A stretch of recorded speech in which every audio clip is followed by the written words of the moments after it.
Tous les jours en duplex depuis New York. Regardons ce qui s'est passé cette semaine du côté de l'euro-dollar avec Philippe Lermy qui est avec nous par téléphone, spécialiste du marché des devises. Vous êtes le fondateur de traderchange.com. Bonjour Philippe, merci beaucoup d'être avec nous. État des lieux de la parité euro-dollar, c'est la question que je voulais vous poser. Après cette semaine marquée par les banques centrales, on note quand même, Philippe, alors il faut peut-être regarder un peu au microscope, mais on note quand même un dollar qui s'est un peu effrité depuis les propos de Jérôme Powell. Oui, tout à fait. Bonjour Grégoire. Déjà, on peut regarder ce qui s'est passé au niveau statistique lors des 6 derniers débuts de cycle de baisse des taux de la Fed. À chaque fois, l'euro-dollar a monté dans les 2 à 3 mois qui suivaient, enfin je dirais pas à chaque fois, 4 fois sur 6.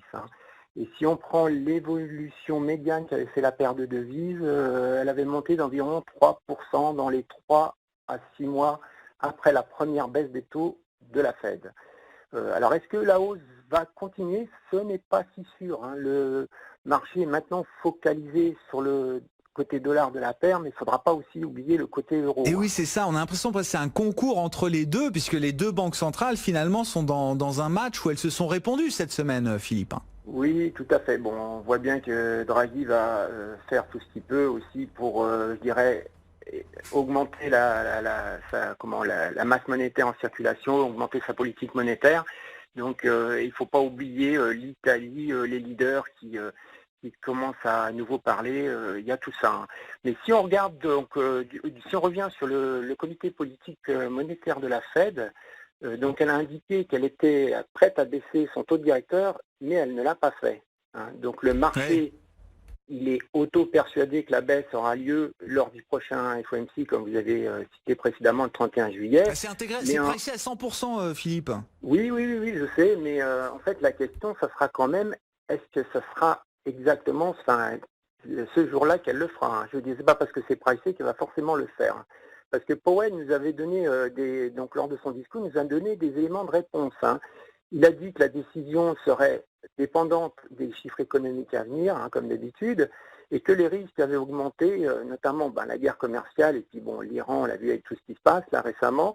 En fait, il nous a aussi précisé que parmi les membres, ceux qui étaient en faveur de taux inchangés pour 2019, avaient exprimé leurs inquiétudes sur les anticipations de prévisions d'inflation faites par le marché, qui sont en baisse. Donc ça les a influencés et ils ont dit qu'ils n'hésiteraient pas à vouloir une baisse des taux directeurs.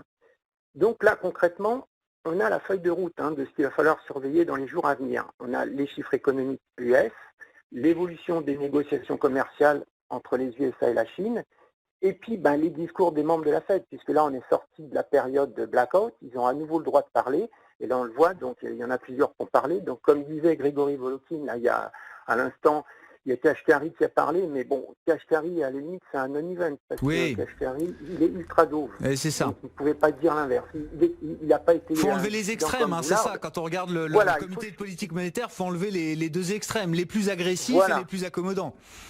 Voilà. Donc si on parle des membres de la Fed, là tout à l'heure on va avoir à 18h 2 membres qui vont parler à nouveau. Donc il y aura Laure Ettamester, elle est ultra haute. Donc là on vient de le dire. Il peut probable qu'elle passe neutre même, ou alors si au minimum ça sera neutre. En plus elle est non votante. Laëlle Brainard qui va parler aussi, elle c'est l'opposé, elle est ultra dove. Par contre elle est votante, elle fait partie du directoire, mais comme elle est ultra dove, ça ne va pas changer la donne. Donc, il faut plutôt regarder à partir de mardi prochain. Et là, on va avoir Powell qui va à nouveau parler, sauf que ce sera un discours d'ouverture lors du Forum de la finance à New York, mais le sujet est quand même important. Donc, il n'y aura pas de questions et réponses de journalistes, puisque c'est un discours d'ouverture, mais le sujet, c'est perspectives économiques et revue de politique monétaire. Donc, ça, il faudra l'écouter.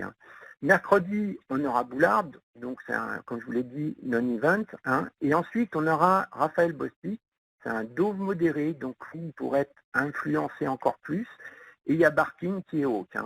Donc, mais c'est des non-votants. Donc, la semaine prochaine, on écoute Powell, le discours d'introduction de Powell, côté membre de la Fed.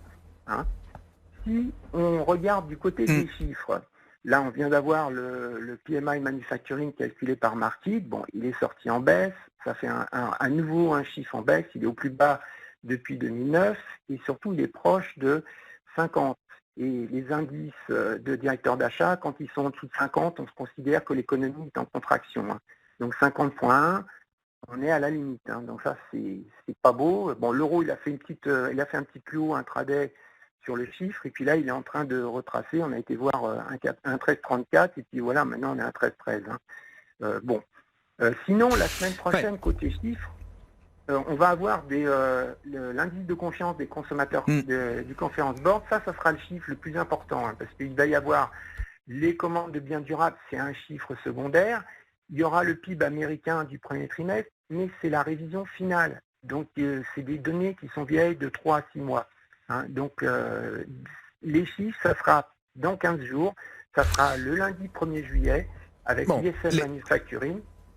Oui, on surveille les chiffres économiques, le G20 et le discours de Jérôme Powell la semaine prochaine. Bon, sur l'euro-dollar, voilà. 1,13 avec un petit mouvement quand même de baisse du dollar depuis le discours de Jérôme Powell. L'euro-dollar à plus de 1,13 cet après-midi. 1,13 pour 1 euro au moment où on se parle. Merci beaucoup Philippe. Philippe Lermy avec nous par téléphone, le fondateur de traderchange.com.